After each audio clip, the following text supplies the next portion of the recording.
Let's take. If that application is a trusted one, we are going to get all the details from that particular feed file only. Particular location from HR people only. We are going to get the details. It's kind of corporate directory. So in that scenario, we are going to take this application as an authoritative application because it's going to be trustable one. So authoritative application means it's a trusted application from you are going to get all the employee details. It's kind of corporate directory. So the moment for in real-time project any one or two application. It's going to be authoritative, okay, case sensitive. If you want to ignore case sensitive, like proper case, uppercase, lowercase, and sensitive, so you can enable these things. So maintenance enabled. Consider let's talk about native change reduction after maintenance enabled. Maintenance enabled is nothing. The moment application team is saying we are in a process to offboard this application. Decommissioned up.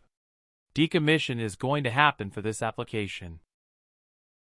So in that scenario, we are going to enable this one. Okay, decommission you guys know right. We are going to offboard the application on the same mode opposite to onboard deletion. You can consider we are going to delete this application from SailPoint. So in that scenario, provisioning on aggregation should not happen. Provisioning is we are going to provide some access to the end user. That should not happen. If it is going to be decommissioned, in that scenario, we are going to enable this one, and we can mention the date. Something like, okay, and when it's going to be decommissioned? Expiration date. We can mention after that it's going to enable again. Okay, so if you are going to mention any date, it's going to be active again. If you're not going to mention these a timestamp, date, and time, then it's going to be permanently for the decommission. The application has been decommissioned. No provisioning will happen. No aggregation will happen. So in that scenario, you can use maintenance. Because her maintenance application is in maintenance mode.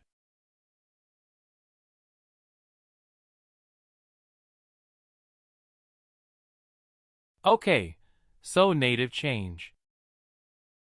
As I shown, we have a target system. Okay, so this is SailPoint.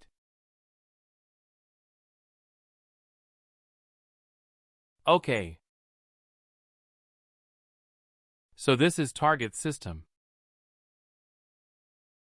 This could be anything. This application. Let's take an example, Google Drive. Okay. So all the changes has to be made via SailPoint. All access requests has to be submitted via SailPoint. All transactions has to be done by the SailPoint. If anyone is making changes on the target system, like Google Drive application directly to XYZ identity, and SailPoint doesn't have any regards. I mean records in this scenario. If you're going to enable this native change direction, SailPoint will come to no via aggregation. Okay, for this identity, some access has been added or removed from the back end. So in that scenario, you can use native changes. Is it clear? Can you come again with the aggregation point? Okay, no, we will. Okay, let's do one thing. I'll create an application. I'll do the application. After that, we'll talk about native change direction. Okay. And also when you say identity, you mean users or the objects? Okay. So from SailPoint, it's users only identities, employees identities. Users all are seen. Okay. Okay, when it comes to SailPoint, we are going to call them as identity. In business language, we are going to call them as user or end user, something. But when it comes to SailPoint, we are going to consider them as identity only, not employee, not another word. It's going to be considered. We are going to consider as identity. Is it clear? Yes, sir. Okay. So native change direction simple. So the target application, someone is making changes directly to any identity. Any users to SailPoint will come to know by aggregation if this button has been enabled. So let's create an application first, after the division.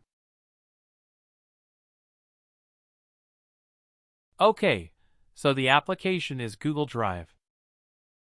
Owner name has to be there. Application type is nothing. Okay, what connector we are going to use? I know in the back end.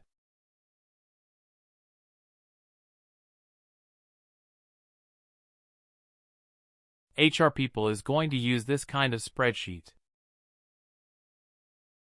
Okay. Let me take an example, Drive. So this is an application and has been maintained by HR people in their server in the anything. Okay, this is cool. This is going to be called as feed file. Okay, feed file or spreadsheet. You can consider anything feed file. So in that feed file we are going to update all the employee. Let's take an example with all these. Okay. So here I'm going to update some.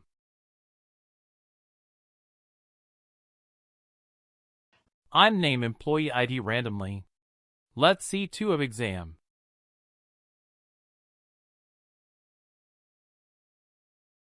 Okay. Rama.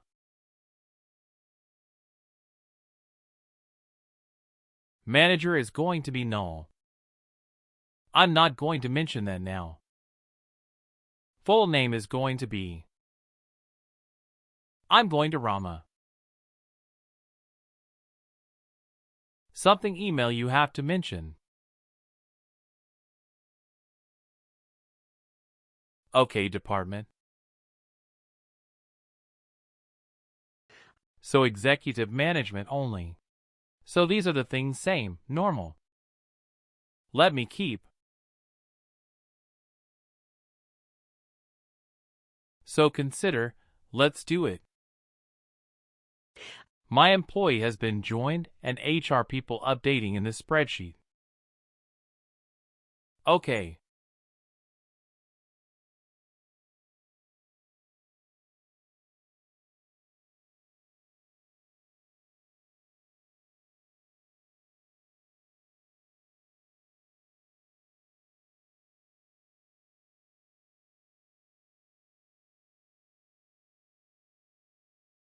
So this is the format they're using. So I'm also using the same.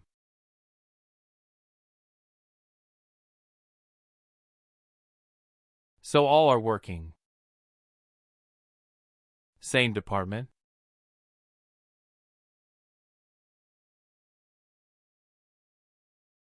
Is it clear?